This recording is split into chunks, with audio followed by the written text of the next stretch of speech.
सुशील तो सीडीएस आपने सुशील तो एनडीए नहीं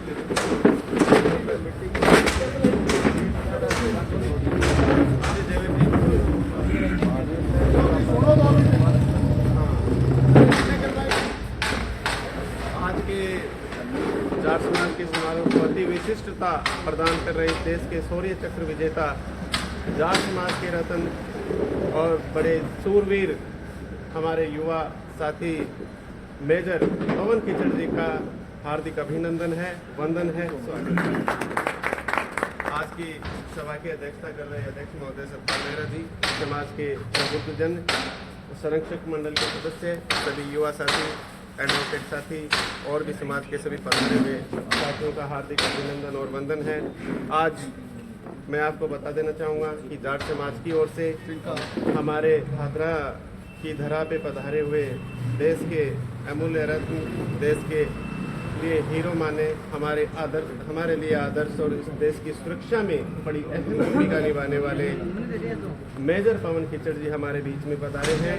हमारे धरा को इन्होंने अपने कदमों से पवित्र किया है, हम इनका अभिनंदन करते हैं। और इन्होंने इस देश की सुरक्षा के लिए, जहाँ तक हमें जानकारी मिली है, बड़े खतरनाक कुख्यात जो आतंकवादी है उनसे इन्होंने लोहा लिया, उनसे मुकाबला किया और इस देश की सुरक्षा के लिए उस भयानक जो आतंकवादी थे उनको मार गिराया, उनसे मुकाबला किया और इस देश की सेना में हमारे जाट समाज का इन्होंने गौरव बढ़ाया, इस देश का गौरव बढ़ाया और हमारे समाज का, क्षेत्र का नाम इन्होंने रोशन किया है और आज हमारे बीच में पधारे हुए हैं। इनका एक बार पुनः हमारे भादरा की जाट समाज संस्थान की ओर से हार्दिक अभिनंदन, वंदन और स्वागत है। मैं कहना चाहूँगा कि जो मृत्यु को देखकर भी आगे बढ़ते चले जाते हैं, ऐसे वीर योद्धा ग्रह नक्षत्र तक बदल सकते हैं, ऐसे वीर योद्धा हैं, साहसी हैं। और अब मैं स्वागत के क्रम में हमारे बीच में हमारे होनहार वीर मेजर पवन खिचड़ जी का स्वागत करने के लिए आदरणीय अध्यक्ष महोदय और श्रीमान जयवीर जी को आमंत्रित करता हूं कि आप पगड़ी पहना करके राजस्थानी और आज के पधारे हुए सारे माननीय को मेरा राम राम। और ये बड़ा ही सौभाग्य की बात है मेरे लिए, इससे बड़ा ज़्यादा सौभाग्य और कुछ नहीं हो सकता कि खुद के जब समाज के खुद के पेरेंट्स जिनके साथ पले बड़े हैं, अगर वही खुद का अगर सम्मान करें, आप पेरेंट्स ही हैं हमारे सबके, तो अगर वो खुद ही सम्मान करें तो इससे अच्छा और कुछ नहीं हो सकता। और ये ऑपरेशन और ये सब तो आप लोगों की शुभकामनाएं हैं, आप लोगों ने जो हमको संस्कार दिए हैं, जो भी आप लोगों ने जो हमको जो सिखाया है, बचपन से जो बातें बताई है, ये सब उन्हीं का ही नतीजा है। ऐसा नहीं है कि कोई आदमी जाके अलग से ही उसने कुछ वहाँ पे जाके तीर मार दिया, क्योंकि वो सब आप सब लोग हमको बचपन से ही सिखाते, वैसी सिखलाई वैसी देते आ रहे हैं, इसलिए वहाँ पे चूक हो ही नहीं सकती, वहाँ पे चूक हो ही नहीं सकती।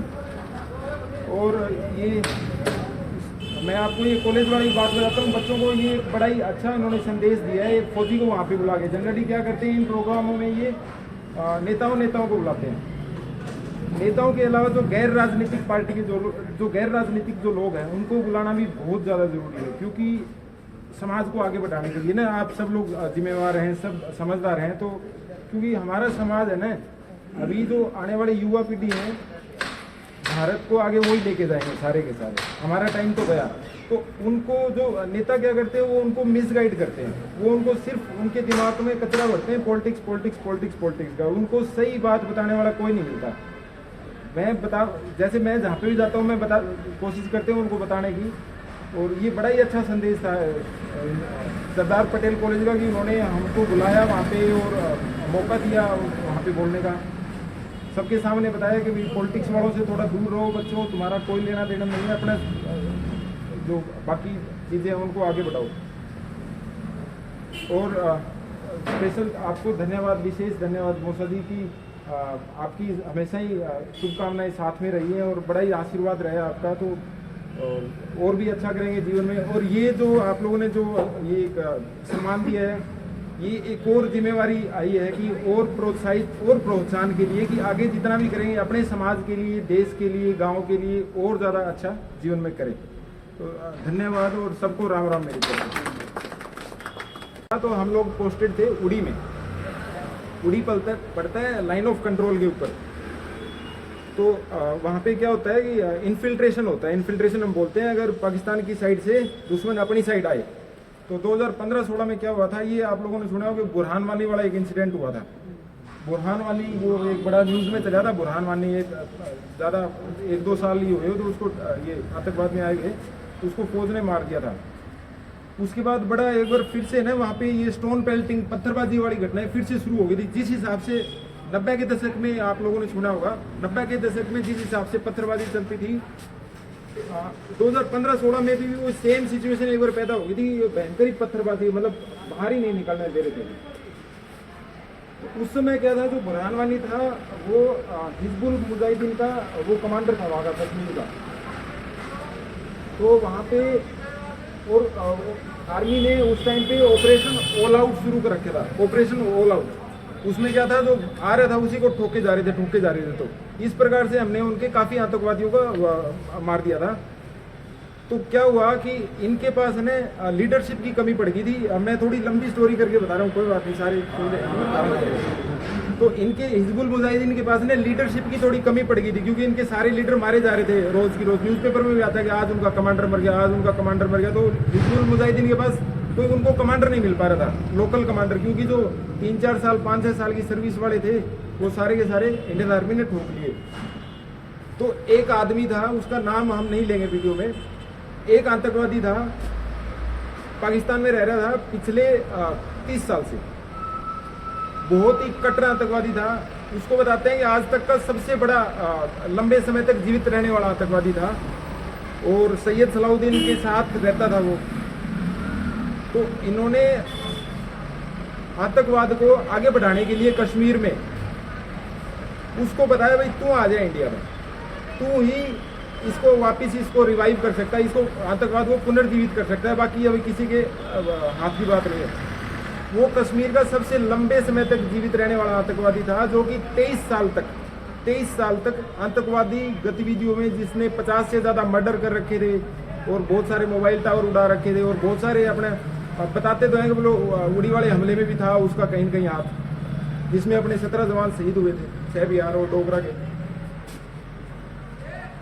तो साथ साथ में ये सब चल रहा था। तो हुआ क्या, मैं जहाँ पे पोस्टेड था उड़ी में, मुझे आइडिया था, मेरे जो लोकल हमारे जो सूत्र होते हैं, लोकल सोर्सेज, उनके थ्रू, कि वो जो आतंकवादी है वो मेरे इलाके के परली तरफ है, वो आएगा तो इधर से ही आएगा, और कहीं उसको जगह नहीं मिलेगी, और कहीं जगह नहीं मिलेगी। तो ये साथ साथ जो बाकी कहानी चल रही थी वो चली रही थी। साथ साथ में हम हमारी लोकल सोर्सेज के थ्रू हमारी ट्रेनिंग रिहर्सल ये कर रहे थे कि वो आएगा तो इधर से ही आएगा, लेकिन ये नहीं पता था कि किस दिन आएगा और किस टाइम पे आएगा। तो अगर किस दिन नहीं पता और किस टाइम का नहीं पता, तो अब 1 साल तक क्या हम डेली थोड़ी रात को वहाँ पे जाके बैठे रहेंगे। डेली रात को 3 बजे जा रहे हैं, 2 बजे जा रहे हैं, और रास्ते भी तो इतने सारे होते हैं। लेकिन हम 1 साल तक डेली जाके बैठते थे, 1 साल तक डेली ही जाके बैठते थे। ऐसा कोई दिन नहीं आया कि भाई रात को चाहे बर्फ पड़ रही है, बारिश आ जाए, कुछ भी हो जाए, झंझावात आ जाए, तूफान आ जाए, कुछ भी हो जाए, रात को 3 बजे जाके बैठूंगा तो बैठूंगा, मेरी टीम को ले जाकर। इसका मतलब हम अगर कोई भी काम करते हैं तो उसमें डेडिकेशन तो चाहिए होता है। कंफर्ट जोन से बाहर निकलना पड़ता है। बाकी तो गर्म कमरे के अंदर बैठना तो सबको ही पसंद है, अगर बाहर निकलेंगे तो परिणाम तो तभी मिल पाएंगे। तो ऐसे ही एक दिन हम रात को एम्बुश में बैठे हुए, एम्बुश बोलते हैं घात लगा के बैठना, कि हम आड़ लेके बैठते हैं छुप के कि कोई आतंकवादी आएगा उसको मारने रात को। तो ये रात को 3 बजे की बात थी। नहीं, खुले में नहीं बैठते थे, छुप के बैठते हैं, छुपाव में, ताकि कोई आए तो हमको देख ना सके। बिल्कुल हिलते डुलते नहीं है, चुपचाप बैठते हैं, एकदम बिल्कुल नहीं हिलते। एक बार जहाँ आगे बैठ गए तो 48 घंटे के लिए वहीं बैठे हैं, हिलते नहीं है फिर वहाँ से। तो ऐसे ही एक ये 26 सितंबर की बात है, रात को 2:30 बजे के आसपास हम रात को देखने के लिए वो लेके जाते हैं, आले बोलते हैं उनको। तो अंधेरे में दिख जाता है कि क्या आ रहा है क्या नहीं आ रहा है, जानवर है या किस टाइप की। हमको जब कुछ महसूस होता है ना कि एक जगह जब हम वही काम डेली कर रहे हैं, तो हमको एक पत्ते की आवाज़ का भी पता चल जाता है कि ये पत्ते की आवाज़ है, या ये चीता है, स्नो लेपर्ड है, या आदमी का मूवमेंट है। और वहाँ पे आदमी जा ही नहीं सकता यहाँ पे रात को, या तो हम होंगे या आतंकवादी होगा या फिर कोई जानवर होगा, तीसरा आदमी वहाँ पे हो ही नहीं सकता। तो हमको थोड़ा और क्लियर होता गया, बोलो नहीं यार ये है कोई न कोई आतंक बंदा ही है। अगर बंदा है 2 पैर से खड़ा हो गया चल रहा है, लेट के चल रहा है। अच्छा दूसरी ये आतंकवादी सारे क्या करते हैं, टेक्नोलॉजी का यूज़ करते हैं। टेक्नोलॉजी का यूज़ कैसे करते हैं कि ये देखते हैं कि किस दिन मौसम सबसे ज़्यादा खराब है, सबसे ज़्यादा अंधेरा है, सबसे ज़्यादा तूफान आने वाला है, बारिश होने वाली है, तो ताकि फोर्स ढीली मिले तो ये उसके देख के, फोरकास्ट देख के, वेदर फोरकास्ट देख के फिर ही अपना क्रॉसिंग करते हैं सारी की सारी। तो उस समय क्या होता है कि हम भी आंखें बंद हो जाती है, हमारी आंखें रात को वो अले होते हैं, अगर वो हमारे काम नहीं कर रहे तो हमारी आंखें बंद है, हम कुछ नहीं कर सकते। तो उस दिन भी ऐसी बारिश वो सब हो रहा था, लेकिन सिंस हमारी जो टीम थी उनकी ट्रेनिंग हम 1 साल से बड़ी मतलब तसल्ली से कर रहे थे, तो ऐसा कोई शक ही नहीं था कि कोई आएगा और वो निकल जाएगा। लेकिन ये जो आया था, क्योंकि ये सबसे लंबे समय तक जीवित रहने वाला आतंकवादी था, बहुत ही हार्डकोर हो रखा था। जनरली जो जितने आतंकवादी होते हैं वो 1-2 साल में मारे जाते हैं। अगर कोई 20-25 साल तक अगर आतंकवाद में है, इसका मतलब कुछ न कुछ उसके अंदर है भाई, इतने साल पकड़ा भी नहीं गया, मारा भी नहीं गया, तो कुछ न कुछ तो है। तो आया वो अकेला ही था। इस चीज़ का तो हमको बाद में पता चला था कि वो आदमी है। जब तक हम लड़ रहे थे हमको पता नहीं था कि वो जिसको हम मारने जा रहे हैं वो कोई खतरनाक चीज़ है। तो हमने ना जैसे वो हमारे रेंज में आया तो हमने उसके ऊपर जैसे हमारे पहले प्री वो होता है, डिटरमिन्ड होता है, पहले ही हम निर्धारित करके रखते हैं कि भाई तू 1 नंबर तू फायर करेगा या तू फायर करेगा। तो सारे एक साथ फायर नहीं करते, हर चीज़ सेट होती है। यही ट्रेनिंग, यही रिहर्सल होती है, हर चीज़ सेट होती है। भाई तू फायर करना या उधर आए तो तू फायर करना, इस हिसाब से। तो मैं बैठा था, मेरा एक साथ में एक सैनिक और बैठा था, हम दोनों ने डिसाइड किया कि हम 50 मीटर में आएगा तब इसके ऊपर फायर करेंगे। हमने उसके ऊपर AK-47 खोला, तो हम तो राजी ये हो रहे थे कि भाई अभी मार लिया होगा हमने। लेकिन 2 मिनट हो गई, 3 मिनट हो गई, 4 मिनट हो गई, 5 मिनट हो गई। अब उसके बाद हमारे ऊपर फायर आना शुरू हो गया, हमारे ऊपर दूसरी जगह से फायर आना शुरू हो गया। तो वो क्योंकि वो बहुत ज़्यादा तेज था, उसने हमारी फायर को लिया ही नहीं और वो दूसरी एक आड़ में छुप गए, बड़े पत्थर की आड़ में छुप गए। कभी यहाँ से कभी दूसरी जगह से फायर किया जा रहा था। और हमारे पास क्या होता है, फौज के पास है ना बड़ा लिमिटेड एम्यूनिशन होता है ना। जैसे 3 मैगजीन लेके जा रहे हैं या 4 मैगजीन लेके जा रहे हैं, 5 मैगजीन लेके जा रहे हैं, वो कितनी की देर चलेंगे अगर हम फायर कर रहे हैं तो। और वो झोला भर के लेके चलते हैं, तो उनका कभी खत्म नहीं होता। तो ये लड़ाई ज़्यादा लंबी तो हम खींच नहीं सकते थे, क्योंकि पता चल गया अकेला बंदा है और इतनी लंबी अगर लड़ाई हमसे लड़ रहे हैं तो इसका मतलब कुछ तो मतलब अलग है सीन इसका। तो फिर वो लगातार, लेकिन हमारे ऊपर वो जहाँ पे मेरी टीम बैठी थी ना उसके ऊपर फायर किया जा रहा था। कभी किसी पेड़ की ओट ले गए, कभी बड़े पत्थर की ओट ले गए। आप लोगों को देख रहा था? हाँ वो देख रहा था। हाँ क्योंकि हमारा उसके पास नाइट विजन को देखने की जरूरत नहीं है, हमारा फायर चला गया ना उसके ऊपर, तो हमारी लोकेशन पता चल गई भाई फायर यहाँ से आया, तो वो उसी जनरल एरिया में फायर कर रहा था। उसके लिए तो मर जाए तो कोई फर्क नहीं पड़ रहा, लेकिन हमारा तो बहुत ही वो है ना, हम तो बड़े ही। तो फाइनली वो जब हमारे ऊपर फायर कर रहा था तो ऐसी सिचुएशन आ गई कि यार एम्यूनिशन ना खत्म हो जाए। अब एम्यूनिशन ना खत्म हो जाए तो उसके लिए तो फिर हमने प्लान यही बनाया, वो हम इसके ऊपर और फायर नहीं करेंगे, एक राउंड करके फायर करेंगे। ये काफ़ी लंबा चल गया था ऑपरेशन कि एक राउंड करके फायर करेंगे, क्योंकि एक बंदे का भी नुकसान या क्योंकि हम नहीं एक्सेप्ट कर सकते। फुल प्रूफ 0 एरर होते हैं अपने ऑपरेशन जनरली। तो जैसे ही वो फायर कर रहा था हमने भी एक राउंड शुरू कर दिया। मैंने मेरे बंदों को बताया भाई तुम लोग बैठे रहो यहाँ पे, क्योंकि हम उसको पकड़ नहीं पा रहे थे। वो कभी यहाँ से फायर कर रहा था, वो अकेला बंदा था ना, कभी वहाँ जाके फायर कर रहा था। तो मैंने उनको, मेरे बंदों को बताया वो तुम लोग यहाँ बैठे रहो, मैं यहाँ से निकलता हूँ और मैं उसको पीछे से जाके उसको मैं देखता हूँ कि वो है बैठा गया, फायर कहाँ से कर रहा है। तो मैं मेरी टीम को वहीं बताया गया वो तुम लोग यहाँ पे बैठे रहो, बस कुछ नहीं करना, हिलना नहीं है, ओट में रहो। मैं वहाँ से निकला और पीछे से जाके उसके क्रोलिंग करके गया, जैसे क्रोलिंग मतलब वो चलते ना रेंग के गया, उसके ठीक पीछे जाके जब मुझे ये दिखाई देगा कि वो यहाँ से फायर कर रहा है, बिल्कुल उसके सामने जाके उसके ऊपर एक ग्रेनेड फेंका मैंने।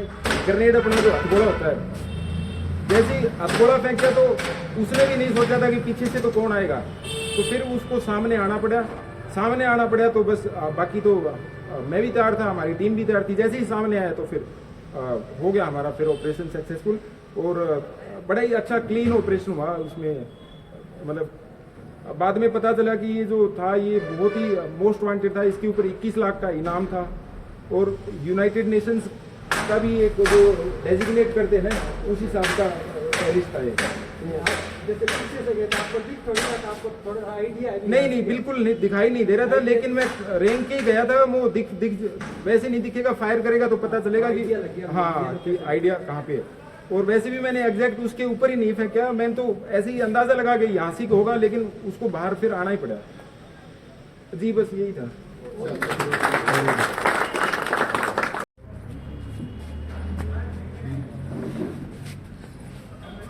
श्रीमान रामस्वरूप जी, श्रीमान बलवंत सिंह जी, श्रीमान बलवंत सिंह जी, आप माल्यार्पण कर मेजर साहब का स्वागत करेंगे।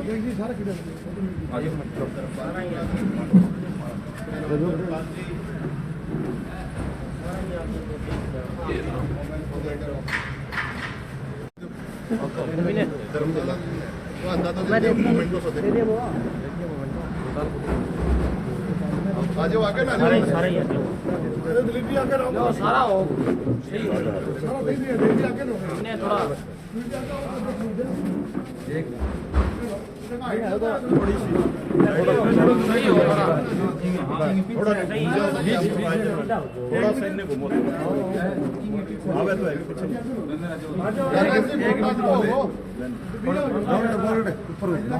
हां हां थोड़ा सा ला रहे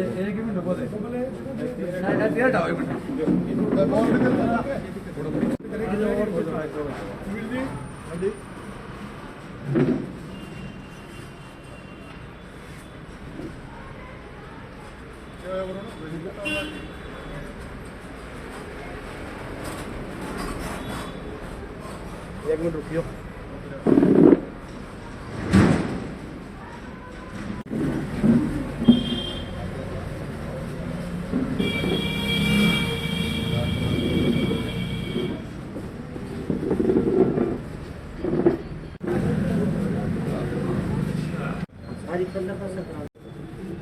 ठीक है